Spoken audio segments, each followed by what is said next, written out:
Hey everyone, welcome back to the channel. So we have several topics to cover from over the weekend, including a game that's coming to the Switch which seems very surprising. And with Gran Turismo 7, has DRM really gone too far? But before we get started, if you like this video, be sure to give it a thumbs up. And if you haven't yet, consider subscribing. That's the best way to let me know you enjoy the content on this channel. Now let's get started. So last week, Sony had a state of play dedicated to Hogwarts Legacy, and everything looked really good, and people are like, yeah, this is starting to look like a next-gen game. And then we find out that it's coming out for the Switch. This coming to us from Nintendo Life after a lengthy video early today during Sony's State of Play PS5 showcase. The official game website is now listing a Nintendo Switch version. You can see the Switch logo at the bottom of the website, and if that wasn't enough already, the FAQ mentions the Switch as one of the platforms. And then right below that, they have the FAQ showing that it is indeed coming out for the Switch. And you can see here over on Amazon's website that they have the Switch version listed, and the pre-orders have already sold out. So I will be interested to see some Switch footage of this game. I would expect it not to look as good as the PS5 version, that's just pretty obvious. But we have seen some games look fairly decent on the Switch, such as Witcher 3. But one thing that people are worried about is that could this be sort of a bait and switch and this actually be a streaming version? As of right now, there's no mention of needing an internet connection to play this game, so it is looking like it is going to be straight up running on the Switch.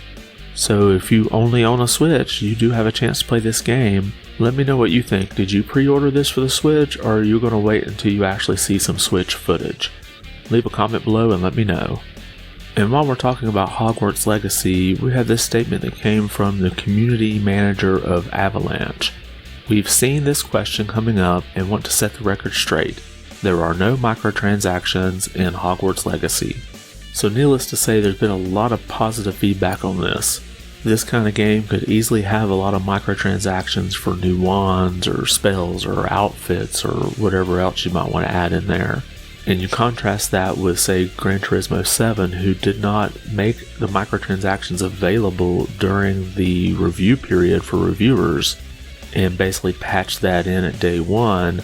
A lot of gamers would be worried that the same thing could happen here.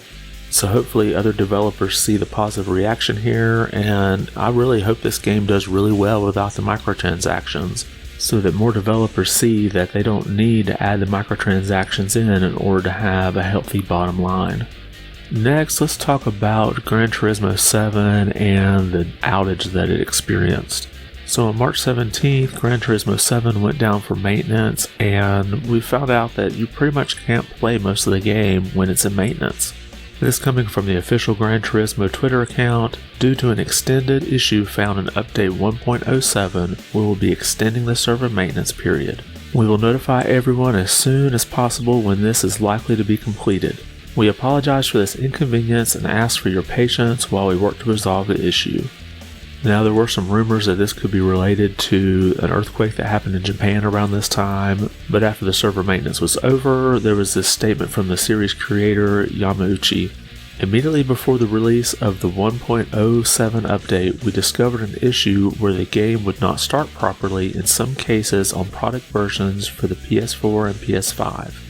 This was a rare issue that was not seen during the test on the development hardware or the Q&A sessions prior to the release, but in order to prioritize the safety of the save data of the users, we decided to interrupt the release of the 1.07 update and make a 1.08 correctional update.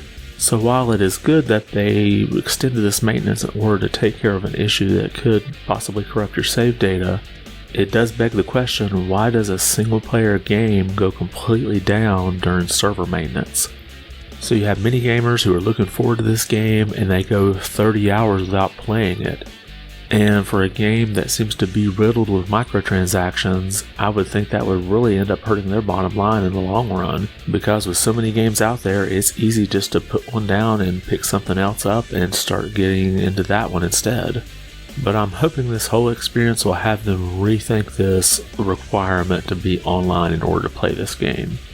And then finally, in a link to something Zelda, The Legend of Zelda Ocarina of Time could be introduced into the Video Game Hall of Fame. So this coming from Nintendo Life, the Strong Museum's Video Game Hall of Fame is looking at inducting Ocarina of Time as one of its Hall of Fame games.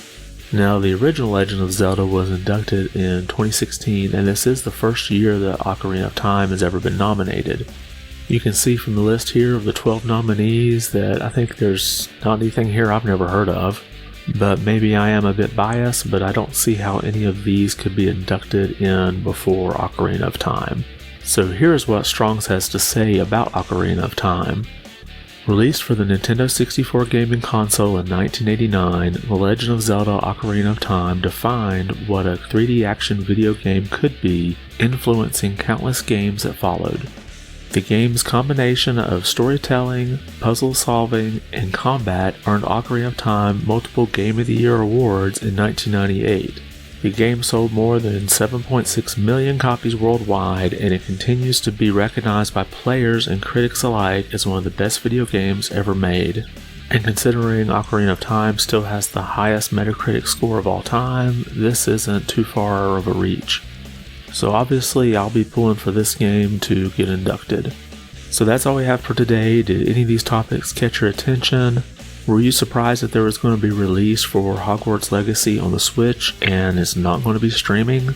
And what do you think about Gran Turismo 7 being basically unplayable for 30 hours because of a server patch?